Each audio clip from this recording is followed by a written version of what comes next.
想當年，無論係阿女揾學校讀書，定係揾醫生睇病，都係我一手一腳揀。而家阿女都大啦，媽咪，我揾到工啦！CV 整好未？整好。resume 寫好未？寫好啦。畢業證書準備好未？準備好。check 咗公司背景未啊？梗係有啦。唔單止係國際公司，只要我每日將錢入到指定嘅銀行戶口，就可以輕鬆咁賺到佣金，加埋啲底薪，好快就可以買到 YSA 手袋俾媽咪啦。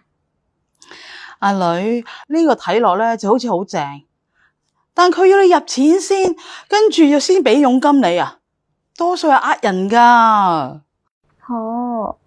但係我已經唔想再靠你哋啦。媽咪明白你想獨立，但係最緊要你安全啊嘛，唔好俾人呃先得噶。對唔住媽咪，係我太心急啦。冇事嘅，不如我哋一齊上政府網站揾翻啲正規職位，或者去職業輔導中心去了解下咯。